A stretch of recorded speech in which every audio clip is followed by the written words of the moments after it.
Je me souviens comme si c'était hier lorsqu'ils sont arrivés, lorsqu'ils étaient en train de battre campagne. Qu'est-ce qu'ils nous ont dit? Ne donne pas ta voix à la corruption. Ne donnez pas vos voix aux voleurs. Ne donnez pas vos voix encore à ces gens-là qui ont jeté les RAV4 pour donner aux petits filles là. Mais écoutez aujourd'hui. Il fait de voleurs. Mais c'est ce que vous avez dit. Vous avez dit que Bédi a détourné, il a fait n'importe quoi. Non, mais c'est grave. Est-ce que quelqu'un a détourné dans ce pays-là plus que l'UED? Mon Dieu. Est-ce que quelqu'un a détourné dans ce pays plus que l'UED? 500 milliards dans la filière café-cacao. Aucune enquête judiciaire. Rien. Rien. Vous avez détourné l'argent. Mais, attends, vous avez détourné l'argent de la réhabilitation de l'université. Écoutez attentivement cette vidéo très révélatrice. Partagez massivement, abonnez-vous à cette page. C'est Benito Pro Côte d'Ivoire, vous connaissez ici de retour en tard. Partagez massivement cette vidéo, écoutez jusqu'à la fin et surtout, n'hésitez pas à donner vos avis en commentaire. Écoutez, il y a beaucoup de choses à comprendre. J'ai enquêté sur le FDFP et j'ai révélé que cette entreprise-là, son dirigeant avait près de 7 milliards. Mon Dieu. J'ai produit toutes les preuves.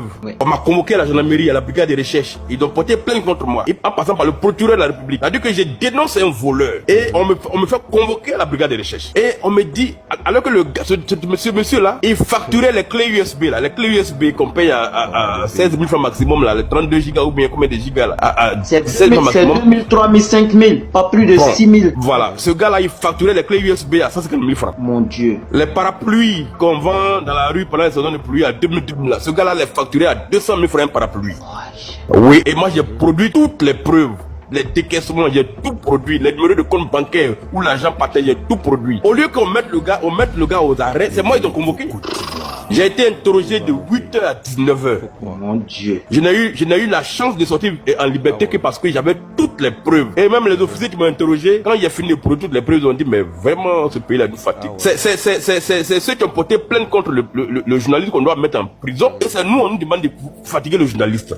J'ai été interrogé pendant près de 8 heures. J'ai produit toutes les preuves. Et comme ils ont vu que j'avais toutes les preuves, l'affaire s'est arrêtée là. Mais en revanche, le procureur n'a pas poursuivi le voleur. Ni vu ni connu. Et l'affaire est restée là comme ça. Après ce monsieur-là, tranquillement, ils l'ont enlevé et il allait bouffer son argent aux États-Unis. Bon, après ils ont mis un autre. Et ça c'est récemment ça. Et les deux sont arrivés ensemble avec le ministre Joël Nguessan. Joël Nguessan était le président du conseil, l'autre était le secrétaire général du conseil. Donc c'est lui qui gérait au quotidien l'entreprise. Donc Joël Nguessan était comme une sorte de PCA. Et vous avez dû apprendre récemment qu'il y avait une crise au FDFP. Oui. Le ministre Joël Nguessan a décidé de débarquer le directeur de l'école, du fonds. Hein? C'est un fonds de développement. C'est l'argent qu'on met là-bas. Toutes les entreprises de Côte d'Ivoire cotisent, on dépose l'argent là-bas. L'État aussi envoie de la subvention. C'est des milliards qu'on doit prendre pour renforcer les capacités et ça est là-bas. Et Joël Nguessan dit qu'il a découvert que le gars a pompé 4 milliards en moins de 2 ans. Et donc lui, en tant que patron en tant que PCA, il a pris une note de service pour débarquer le gars après une réunion du conseil. Il a débarqué. Oh, le gars a été nommé par décret. Donc comme il a été nommé par décret,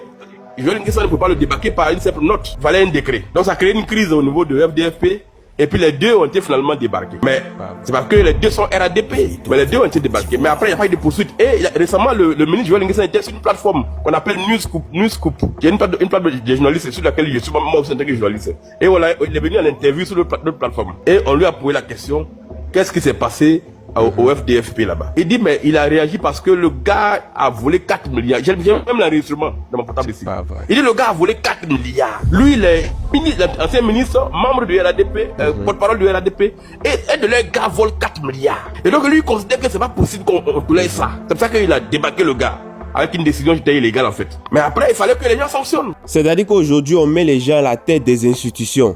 L'argent disparaît et ces gens, on les envoie en prison aux États-Unis pour aller se reposer. On les envoie en prison en Suisse, on les envoie en prison en France. En fait, on les fait sortir du pays pour que ces gens-là aillent se reposer. Et ce sont les gens qui font des vidéos sur les réseaux sociaux, que les gens sont en train de les traquer nuit et jour, en train de les traquer nuit et jour pour les mettre en prison. Tu as la tête d'un ministère, tu gères un portefeuille. Tu as la tête d'une institution, tu gères un portefeuille. On remarque que tu ne fous rien, tu ne vaux rien et que les projets qui te sont alloués depuis, tu n'avances pas. Depuis, rien n'est fait alors qu'il y a de l'argent qui rentre. Il y a l'argent qui rentre, il y a l'argent qui rentre. On se pose des questions. On voit que tu as acheté des voitures de luxe. On voit que les petites filles qui sont autour de toi là vont à Dubaï, vont à Paris, vont aux États-Unis en train de faire des shopping de ouf. On remarque que tes enfants fréquentent dans des grandes écoles partout dans le monde entier. Mais le projet pour lequel on t'a donné l'argent des Ivoiriens, ce projet-là n'avance pas. On ne sait pas où l'argent va. On ne peut plus se poser des questions dessus. On ne peut plus demander où l'argent est passé. Sous peine, on ira en prison si on pose ce genre de questions. Voilà.